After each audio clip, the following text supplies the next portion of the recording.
So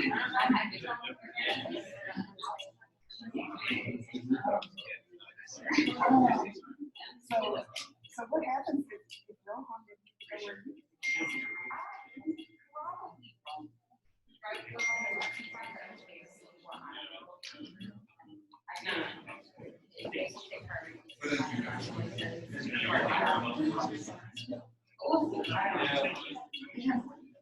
I just wonder if you guys would end up together.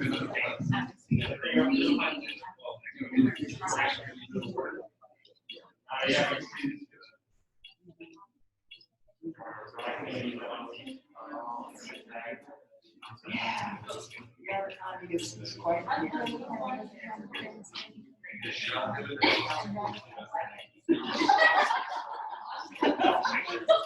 decided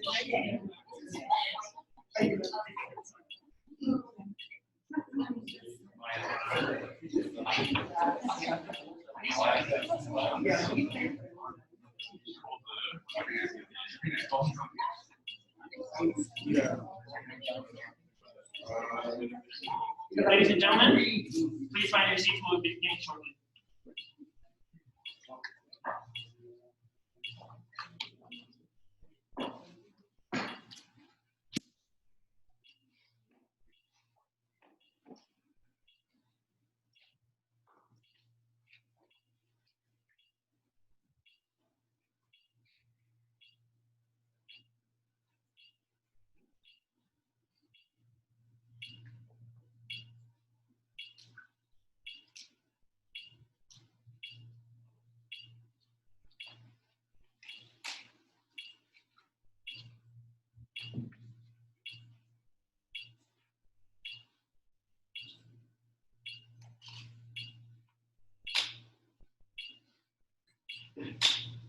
Good morning, distinguished guests, cadre, commissionees. I am Cadet Rodriguez, your master of ceremonies for today's commissioning ceremony.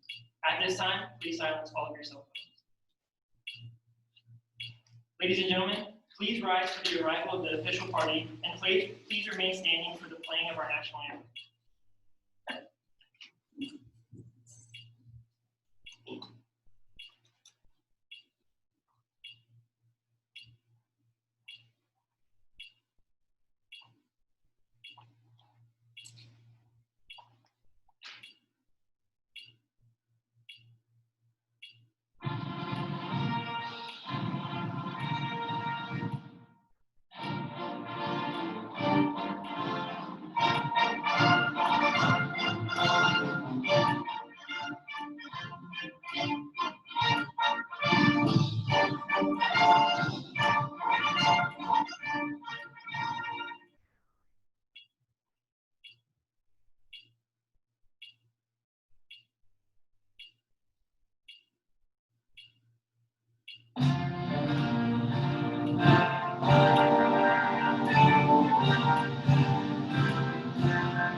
Thank you. Please remain standing for the invocation.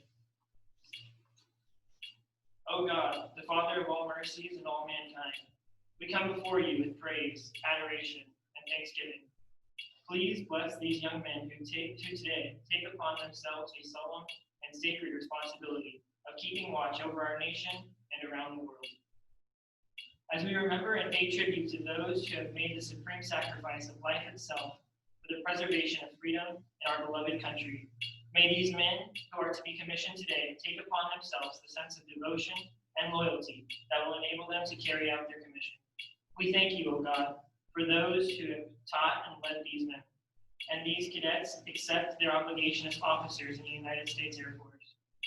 May they also accept their obligation and God-given right to follow your commandments. Bless also the families of these people. We thank you for their courage in sending forth their loved ones to be American airmen. Comfort them when distressed, lift them up when they are cast down, and strengthen them when they are weak. We ask this in your precious name. Amen. Amen. You may be seated.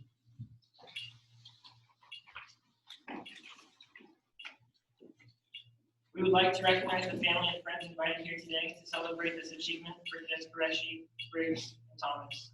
Thank you for supporting them through this long journey. We would also like to introduce our distinguished visitor in attendance with us today, Major General Leavitt, UT class of 1990. Thank you for your time here this morning.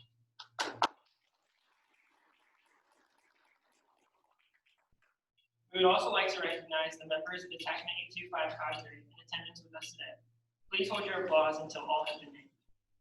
Air Force ROTC, Detachment 825 Commander, Colonel Paul Tombarge. Operations Officer, Major Matthew Bogan. Operations Flight Commander, Captain Gabrielle Zuniga. Gold Bar Recruiter, Lieutenant Margaret Adams.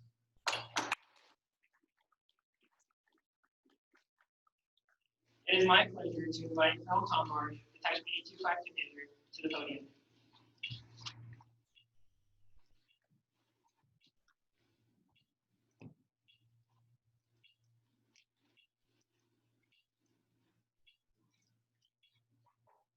Good morning, everyone.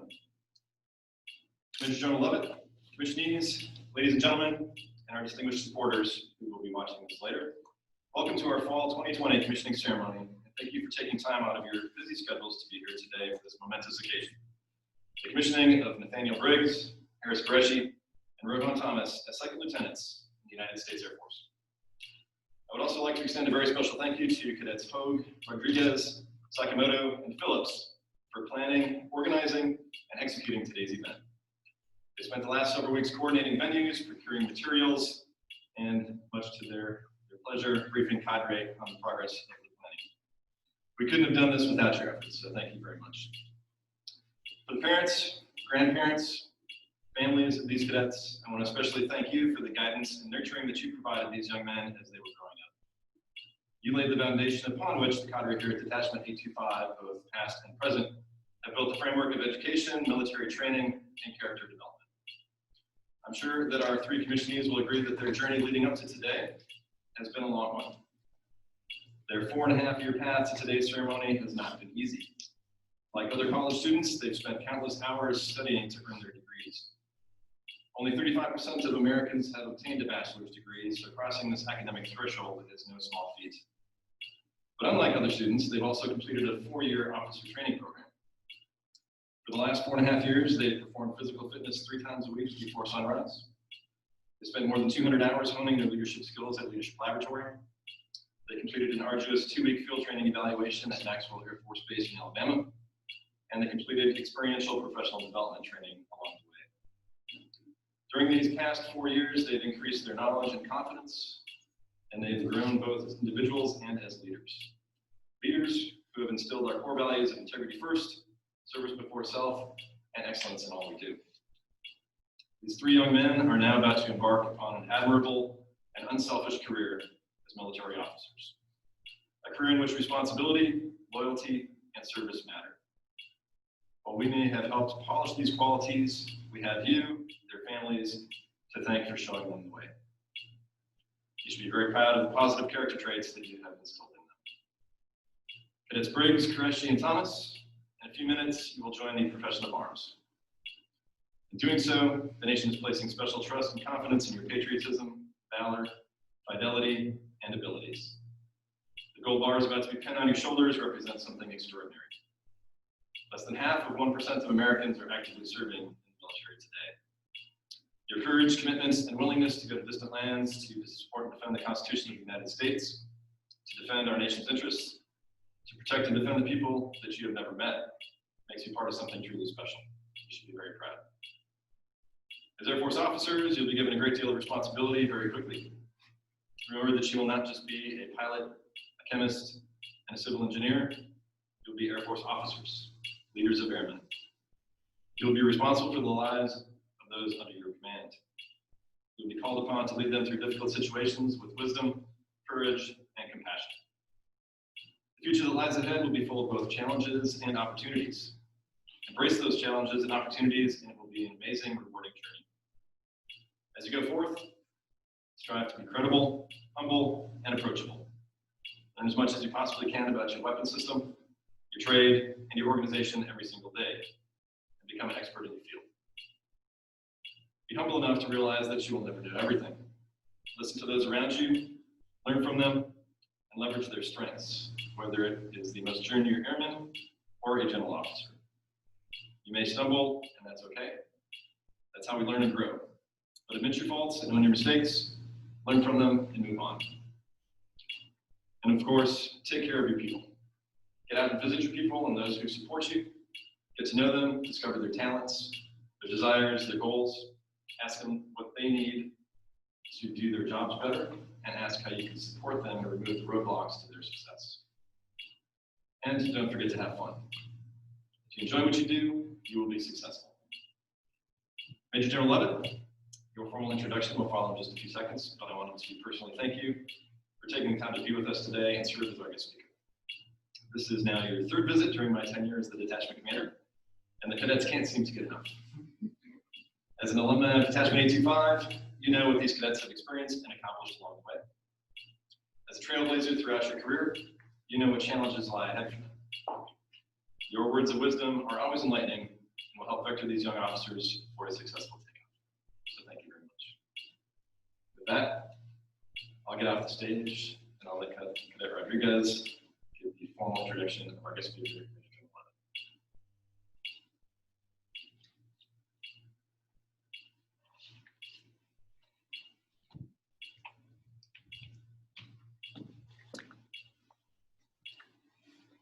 Thank you, Colonel Tombarge. Ladies and gentlemen, it is my privilege to introduce our guest speaker for today's commissioning ceremony, Major General Jeannie Leavitt. Major General Leavitt commissioned from our very own Air Force ROTC Detachment 825 as a distinguished graduate in 1990. She currently serves as the Director of Operations and Communications at Headquarters Air Education and Training Command at Joint Base San Antonio, Randolph, Texas. Throughout her career, General Leavitt has earned the rating of Command Pilot, with over 3,000 flight hours and over 300 combat hours, serving as the first woman in the history of the United States Air Force to pilot a fighter aircraft, the F-15E Strike Eagle. This spectacular achievement is a testament to her grit and tenacity, which continues to inspire us to this day. In fact, the feat was so inspiring, she was consulted by Marvel Studios for the character development of Captain Marvel. General Leavitt has served in 18 assignments ranging from her undergraduate pilot training at Laughlin Air Force Base, Texas, to her current assignment at Joint Base San Antonio, Randolph. These include 3 joint assignments at the U.S. Forces Korea, at the Central Intelligence Agency in Washington, D.C., as the Principal Military Assistant to the Secretary of Defense at the Pentagon. She has been decorated with several awards, including the Distinguished Service Medal, the Defense Meritorious Service Medal, the Legion of Merit, the Bronze Star, and much more. Please join me in welcoming Major General Leavitt.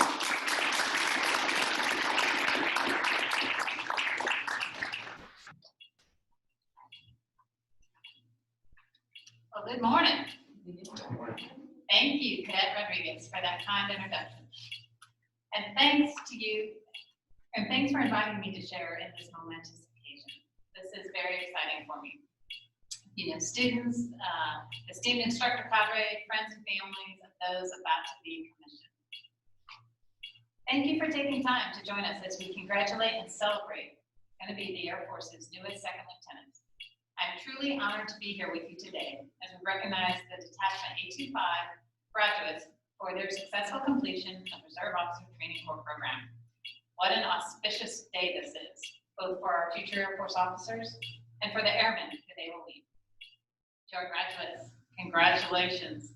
Your hard work and dedication over the past 4 years, 4.5 years, is what brought you to this significant milestone in your journey.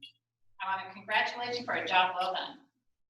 Regardless of what you do in our Air Force or where you will be stationed, you will have amazing adventures and experiences. What you learned here at Det 825 has given you a strong foundation and prepared you well to seize opportunities you encounter on your Air Force journey. It's hard for me to believe that my graduation and commissioning was 3 years ago. I was also a December grad. It was December of 1990, right here at the University of Texas at 825. I believe we were in the Texas Exes Alumni Center. I know this was not Plan A that we've had to iterate a couple times, but as they say, flexibility is the key to air power, and what a beautiful venue you have. Now, I may not remember who our guest speaker was, but I do know that our speaker passed on words of wisdom, and that's what I wanted to do with you today. Share a few of the lessons I've learned since my commissioning. My first lesson that I want to share is to lead by example. As Colonel Tombarge already referenced our core values: integrity first, service before self, and excellence in all we do. I challenge you to not only know them, but to boldly live our core values and lead by example. So integrity first. It really defines who you are as a person. It means you do the right thing every time, in any circumstances, whether anyone is watching or not. Our action must be beyond reproach. This is extremely important as an officer and a leader in our Air Force. As an F-15E pilot, I have flown over enemy territory many times where hostiles on the ground were trying to shoot us out of the sky. Everyone in that formation had a specific task to do. Both our mission success and our safe return depended on it. The military aviation community is built on a foundation of mutual support and trust. When I'm speaking to civilian audiences, I explain integrity through the lens of the special bond of trust between aviators and their maintainers. When I arrive at an aircraft for a sortie and the maintenance professional hands me the forms, there is an implied knowledge that they have completed all the required maintenance and inspections on that aircraft. I am literally putting my life in their hands. We must have integrity at all times. The core value of service before self recognizes that it's not all about you, just like it's not all about me. We are part of something bigger than ourselves. We are part of a team, an amazing team, a winning team. I do not take for granted the fact that I am able to wear the cloth of this great nation. When people see me in uniform and they thank me for my service, I thank them for their support, and I tell them, quite honestly, it is my honor to serve. Because we are part of the Air Force and help protect freedoms of this country, we have a strong appreciation for those freedoms. Unlike many other places around the world, we are not defined by our circumstances at birth. Through hard work and determination, we can create better lives for ourselves and for our children. It is rather humbling when you take a step back and think about the incredible importance of our mission. We are defending the United States and everything it represents. Our country is a shining beacon of hope, freedom, and democracy for all the world to see. It is truly my honor to serve, and I look forward to serving with our new second lieutenant.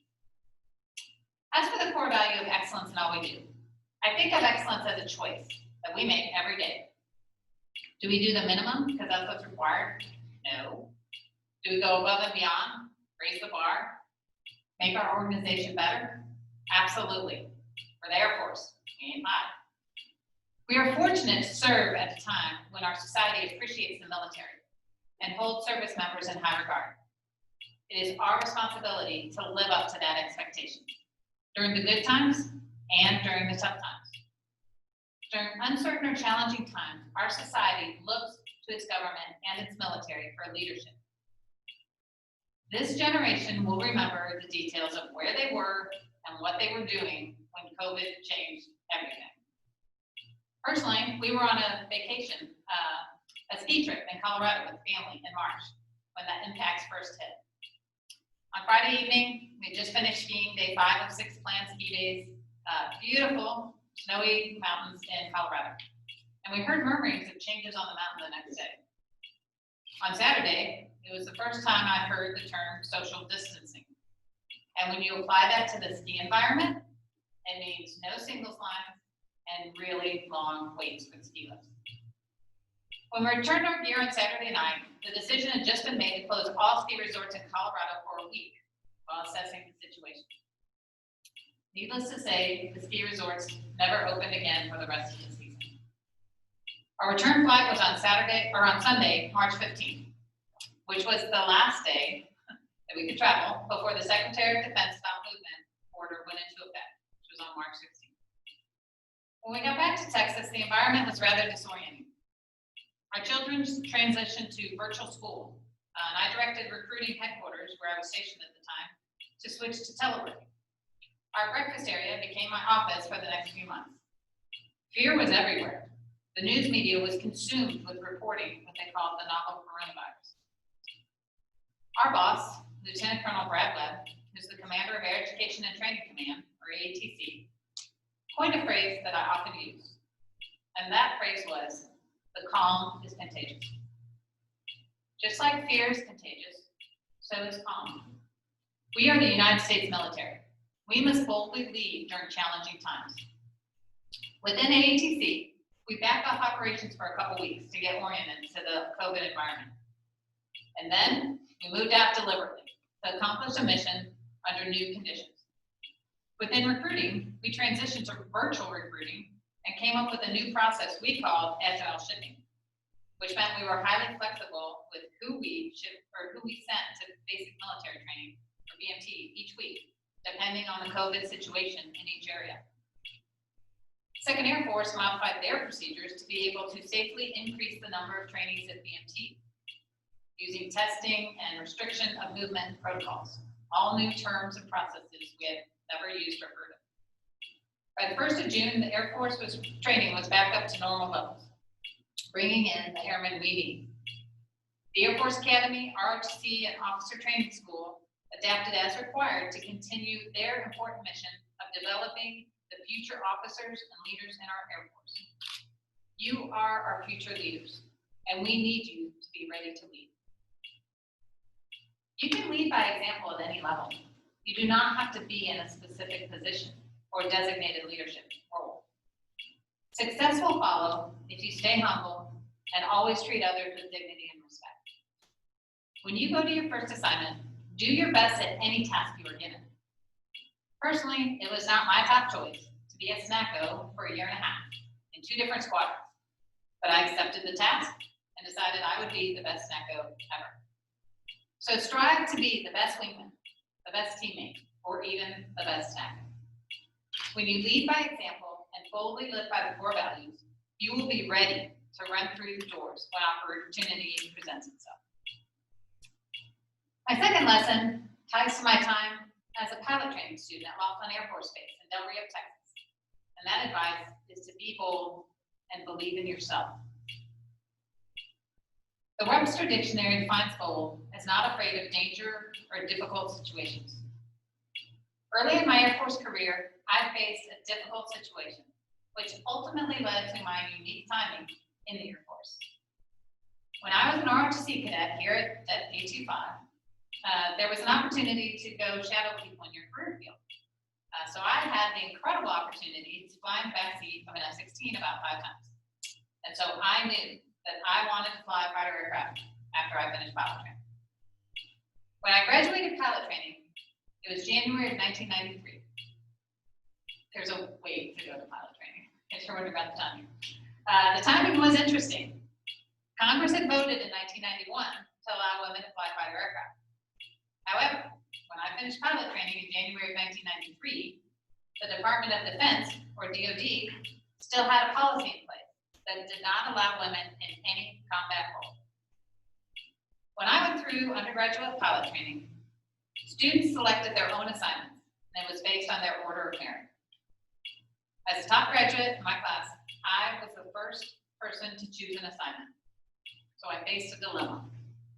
There was a fighter assignment available, but I was not allowed to select it based on DoD policy. I'll tell you, there was no shortage of unsolicited advice that I received. It covered the spectrum of possible actions I could take, but most warned me to not ask for a fighter assignment, or it would ruin my career, because I would forever be labeled a troublemaker. There was one person who thought I should ask for the assignment since the law allowed it. The support of my family and friends helped me make my decision.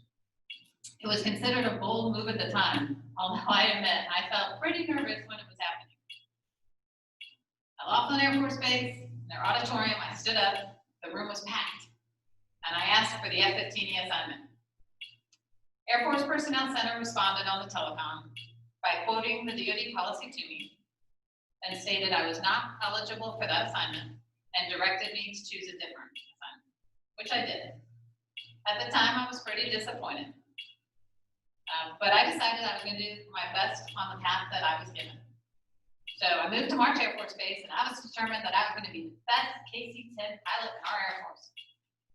3 months and 2 moves later, on April 28, 1993, DoD changed their policy, and I think they remembered what happened back in January, because I was reassigned to Luke Air Force Base to start training in the F-15E strike.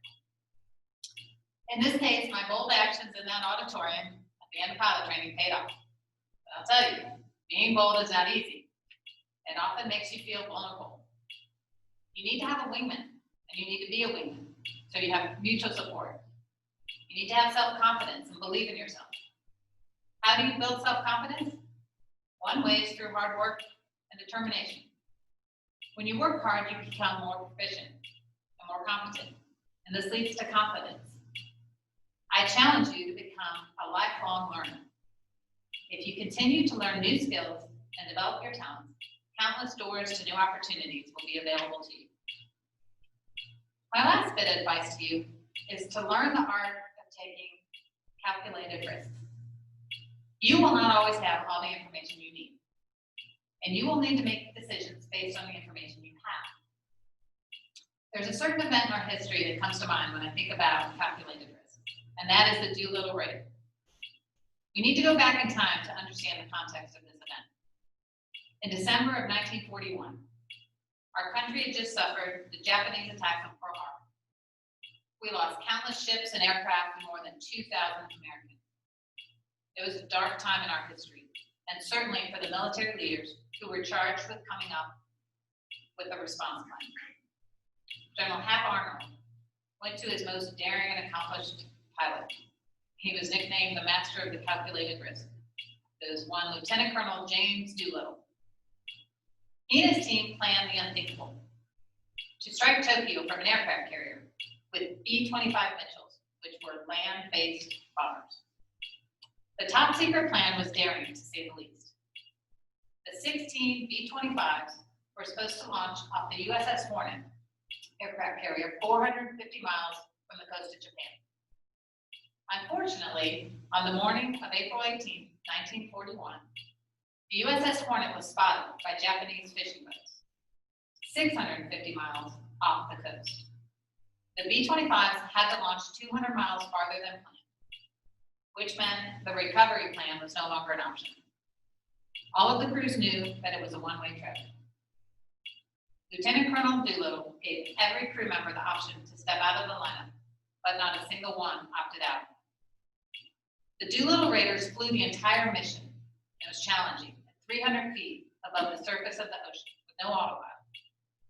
After the target attack, the bombers headed out towards the East China Sea. One by one, they ditched at sea, bailed out, or crash landed in China. With the help of the Chinese people, many of the Doolittle Raiders did reach friendly forces eventually. One result was a huge boost in American morale once the reports of the raid reached our shores. While the daring raid caused relatively little physical damage, it had a significant negative psychological effect on the Japanese. The attack caused the Japanese to pull their fleet back to protect the homeland. It also caused strategic miscalculation by the Japanese, which helped turn the tide of the war in our favor. On April 18th of 2019, I had the honor of attending a memorial ceremony for Lieutenant Colonel Dick Cole at Randolph Air Force Base. Dick Cole was Jimmy Doolittle's co-pilot during the raid, as well as the last surviving member of the Doolittle Raiders. He passed away on April 9th of 2019 at the age of 103. The memorial service for Lieutenant Colonel Dick Cole was held exactly 77 years to the day after the historic Doolittle raid. My husband and I attended the memorial with our 2 children who are now teenagers, and we tried to explain the historical significance of the event. The Doolittle raid was a huge calculated risk, and it exemplifies American defiance and ingenuity. These crews boldly threw out the rule book. They highly modified B-25s to be flown off of an aircraft carrier. Then they created their own training and operational tactics to do the unthinkable. Lieutenant Colonel Cole was once quoted as saying, "Heroes are those who take risks that bring about important consequences." I definitely agree. We have many heroes who came before us and gave us our incredible heritage. Graduates, now it's your turn to write the next chapter of our Air Force history. You are our future. I'm excited for all of the amazing adventures you will have as you continue this Air Force journey. My advice to you is to lead by example. Be bold and believe in yourself, and learn to take calculated risks. It has been said that what starts at the University of Texas changes the world. And I believe that what starts at the 825 changes the Air Force. We will be a better Air Force when our Longhorn graduates join our officer ranks. My heartfelt congratulations go out to what is about to be the Air Force's newest second lieutenant. Thank you.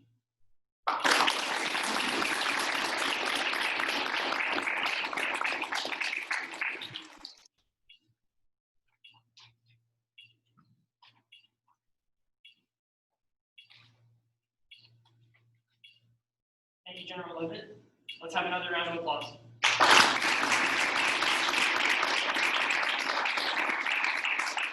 We will now move on to the much anticipated oath of office for our soon-to-be second lieutenant. We will begin with Harris Qureshi. His oath will be administered by Lieutenant Colonel Ian Wynn, United States Air Force. After Lieutenant Colonel Wynn administers the oath, I invite Harris Qureshi's appointed family and friends to pin on his new ring.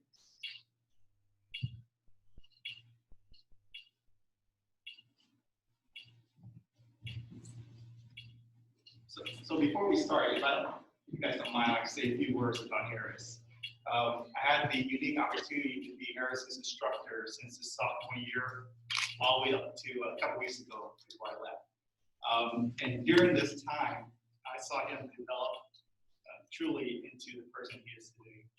You know, just a little bit ago, Major General Leavitt talked about being a lifelong learner. Rohan Thomas talked about being humble. That's good qualities to be a leader. And I saw those two qualities in action from him a couple years ago. One of the great things about our jobs as instructors is that we get to learn from cadets as much as hopefully they learn from us. So during one leadership laboratory where Harris was in charge of, I think you were the mentoring coach at that time, right?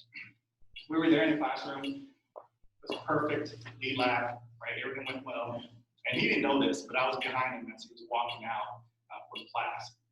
And he was talking to a peer. And he asked that peer, "Hey, how did he go? How did he win?"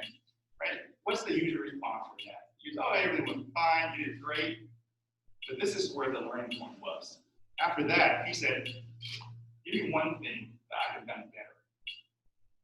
That's when it came to me like, wow, as a young college student to ask that, to get improvement in that way, you're way above where you should be. And I thought about my own career. It's like, imagine if I was a young lieutenant and I asked that every time I had that initial feedback with my boss, my supervisor, like, hey, give me 1 or 2 or 3 things I can do to be better. How much of a better officer I would have been today. So having that knowledge, be able to do that, Harris, already at a very young age, you're already well prepared to take on this task. So the Air Force assigned you to be a 61 Charlie, which is a chemist. Okay, I came in as a 61 as well, so I know what you're going through. You and I talked a little bit about the curriculum, and one thing that I am so happy for you about is, as a young lieutenant, you'll be in that room, and technically, you'll be the smartest person there. I'm not sure if I scared him or not. So, but imagine senior leaders saying, LT, I have all this data, I have all this stuff. Look at it, let me know what you think so we can make a recommendation. That's a lot of responsibility. But you've grown to this point, and now I also think that you are ready. So thank you for allowing me to be with you on this journey. I look forward to you serving next to you on that. Absolutely. Thank you, sir. If you're ready, we'll do this. Yes, sir.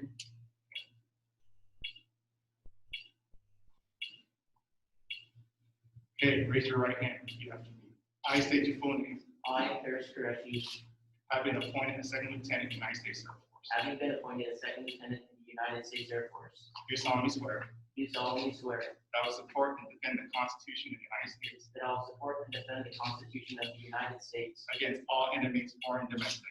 against all enemies, foreign and domestic, That I will bear true faith and allegiance to the same. that I will bear true faith and allegiance to the same, That I take this obligation freely, that I take this obligation freely, without any mental reservation or purpose of evasion. without any mental reservation or purpose of evasion, And that I will faithfully and that I will well and faithfully discharge the duties of office discharge the duties of the office upon which I'm about to enter. upon which I am about to enter. Help me God. So help me God. All right. Thank you very much.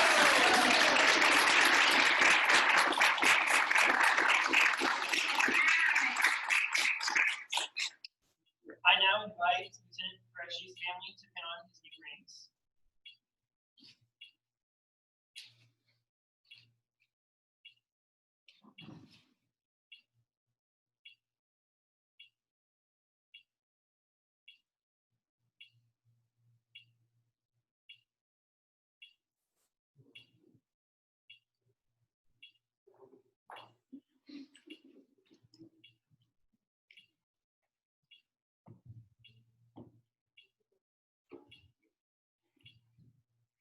Lieutenant Qureshi's rings are being pinned on by Andy Hennis and Nazhat Fazal.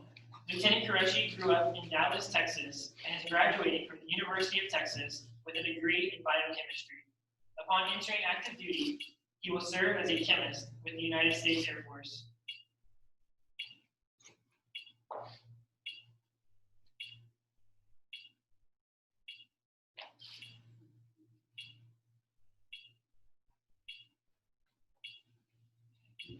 Ladies and gentlemen, please have a round of applause for Second Lieutenant.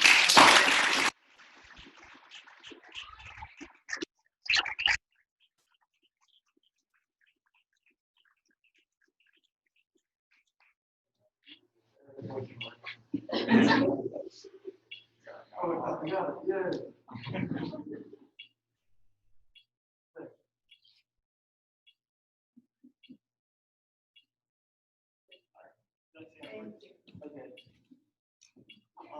I don't have all too much to say. I just wanted to say thank you to all my family who came out to support me today. I wanted to thank the cadre and all the staff that also came out. It really means a lot. Without you guys' help and support, it wouldn't be possible for me to make it here today. Just want to say thank you to everybody who showed up here, and really appreciate all the support. Thank you all.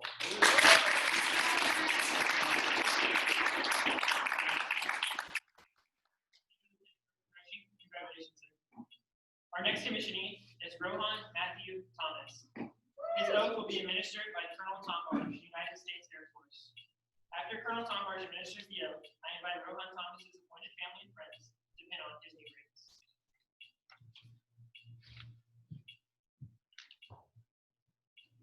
All right, as Colonel Wynn demonstrated already, it's a little bit of a tradition that before we get to the good stuff, we have to say. So Cadet Thomas came to us at 25, as you may have heard already, from Coppell, Texas, which I believe is a suburb of Dallas, correct? So just north of the Dallas International Airport. So I don't know if that had some sort of influence on you in joining Air Force RTC or not. But you came here to UT, you majored in mechanical engineering, so not the easy major to do. But Rohan put in the effort to succeed. He also demonstrated his leadership potential and earned a coveted 3-year Commanders in College scholarship. So he set the bar pretty high right from the beginning. He went off to Air Force RTC field training at Maxwell Air Force Base in May of 2018, just prior to myself arriving at the detachment. And as he had done his first 2 years, Cadet Thomas demonstrated his leadership potential, was ranked in the top third of 450 cadets at that field training camp. Cadets from all across the nation who rolled in together, didn't know each other, but they're forced into a situation where they have to bond, form a team, and demonstrate their leadership potential through a variety of scenarios out in the field. His field training performance report stated that he had an excellent attitude. He was very positive and worked well with his team. He made well-informed decisions and kept his squadron informed. I can attest to these traits. During the 2.5 years I've known him, Cadet Thomas has always had a smile on his face, although you can't see it today, and was constantly working to motivate and inspire his fellow cadets. Curiously, his performance report also stated that he was quiet. He needs to work on volume when in front of the group. Either his flight training officer mistook him for someone else, or Cadet Thomas took that feedback to heart, because since I've been here, he's been one of the loudest cheerleaders in the detachment for the past couple of years, rallying everybody at physical fitness workouts and its pre-corps days. Cadet Thomas also maintained an average physical fitness score of 95 out of 100 throughout his time in Air Force RTC, which is a solid, excellent rating. Keep that up, and you only have to test once a year. Below that, twice a year. I took immediate notice of his physical fitness abilities, not just because of his high score, but because of his unique patented Rohan roll sit-up.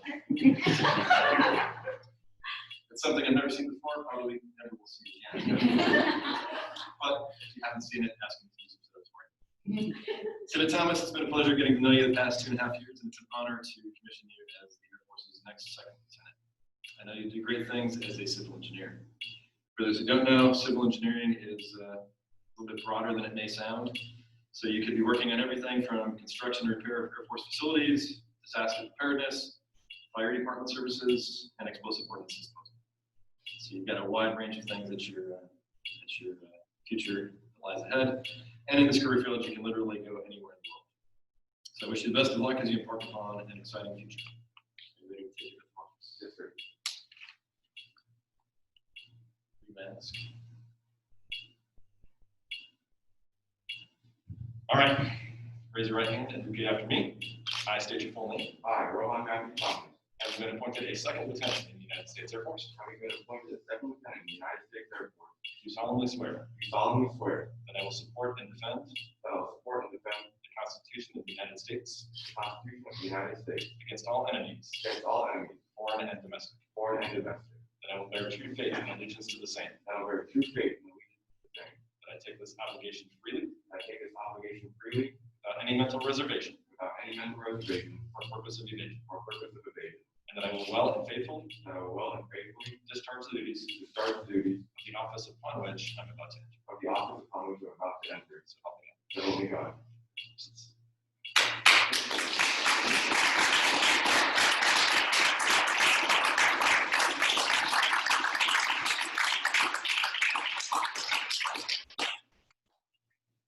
I now invite Lieutenant Thomas's friends and family to put on his new ranks.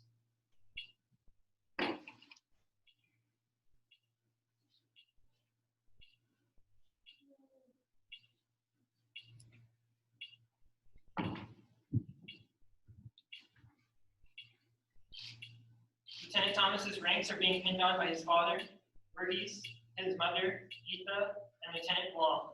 Lieutenant Thomas grew up in Coppell, Texas, and is graduating from the University of Texas with a degree in mechanical engineering.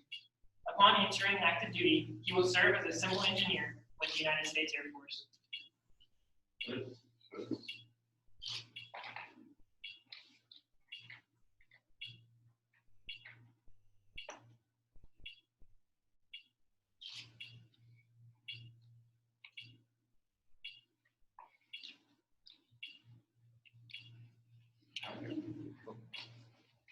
Ladies and gentlemen, please have a round of applause for Lieutenant Rohan Thomas, United States Air Force.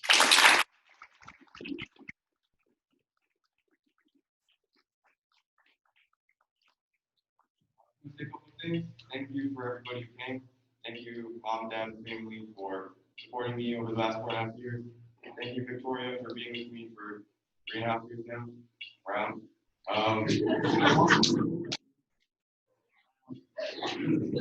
It's been a long, hard journey. I made a lot of brothers and sisters on the way. 2 of them are here today, Briggs and Joey, and Qureshi. They've been here for 4 years with me. Through thick and thin. It's been a great honor to be friends with you and to consider you all family. So thank you for everything. And all I gotta say is motivation.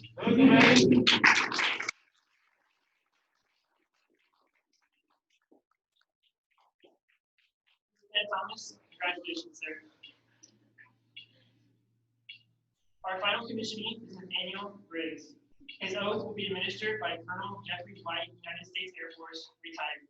After Colonel White administers the oath, I invite Nathaniel Briggs' parents to pin on his new rings.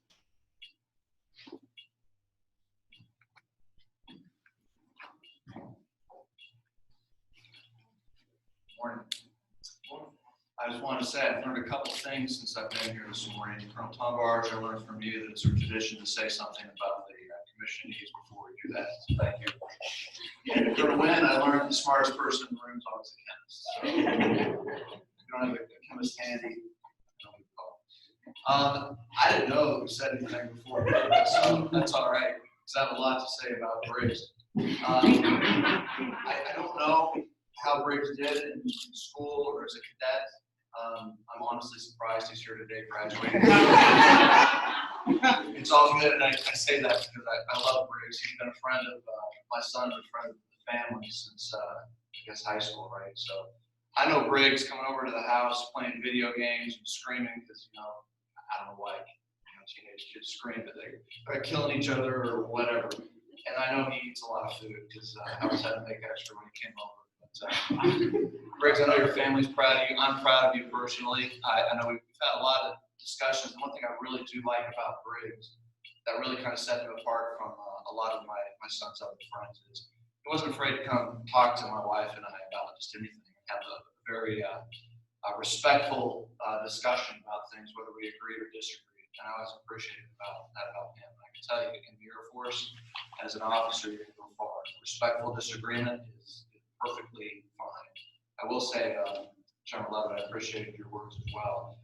One thing that I think when lieutenants come into the Air Force, one thing that I always say to folks is find yourself an NCOIC and learn to be the follower.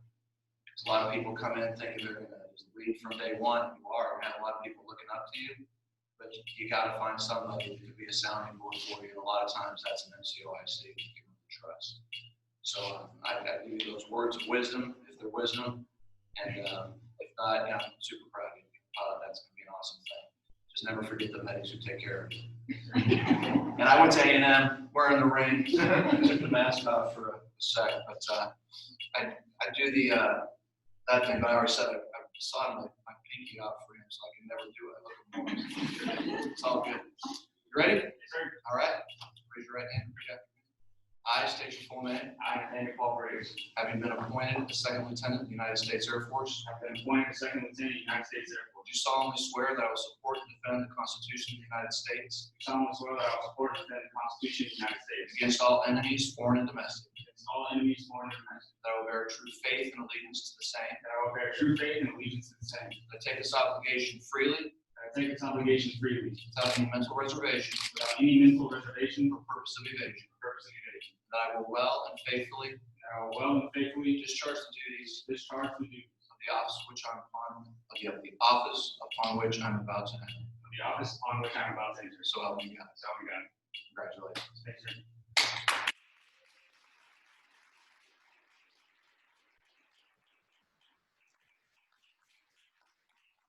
Kick back. I now invite Lieutenant Briggs' parents to pin on his new rings.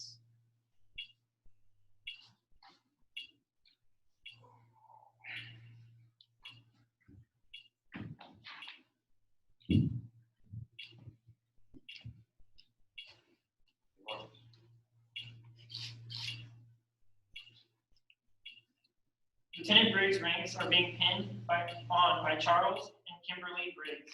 Lieutenant Briggs grew up in San Antonio, Texas, and is graduating from the University of Texas with a degree in aerospace engineering. Upon entering active duty, he will serve as a pilot select and report to his undergraduate pilot training assignment.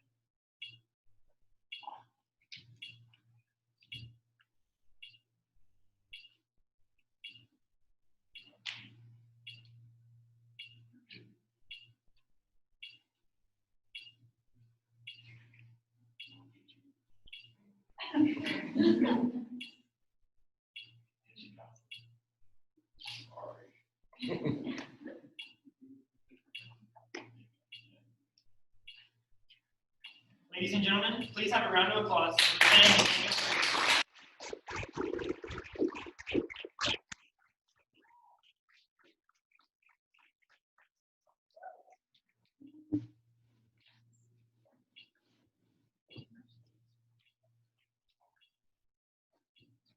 I actually did change my mind. And I was thinking about last night.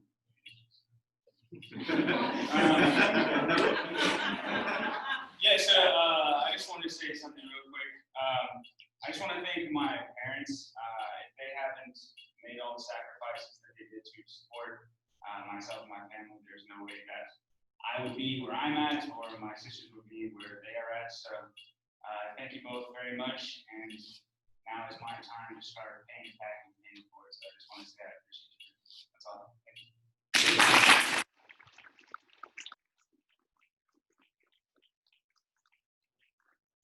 Lieutenant Briggs, congratulations, sir. I now invite all of our newly commissioned lieutenants back to the front of the room. Oh, yeah.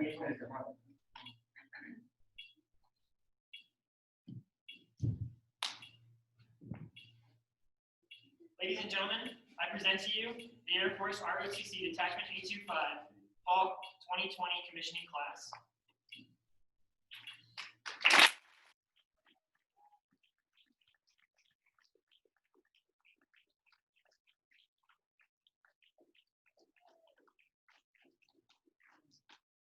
You did well.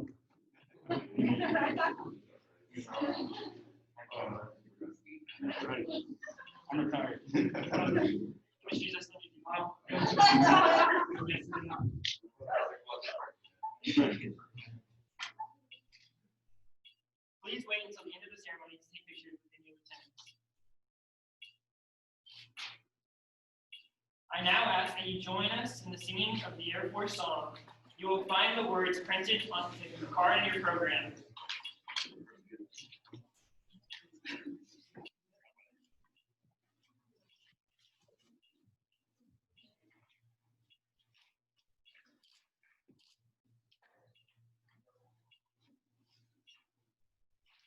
Please rise.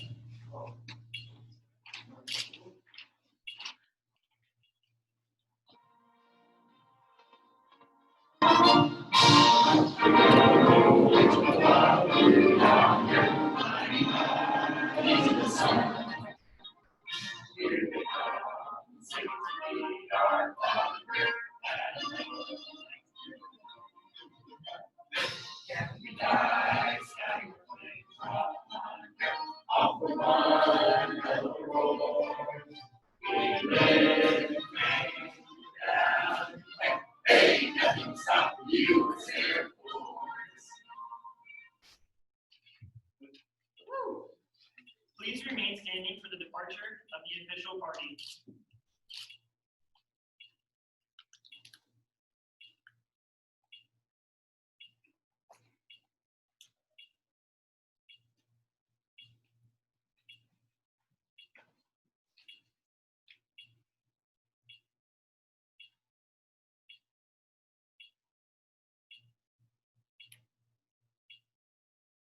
Ladies and gentlemen, this concludes today's ceremony.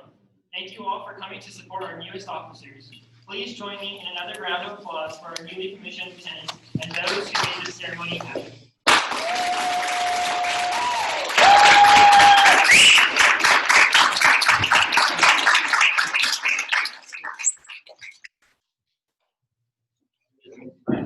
Welcome to the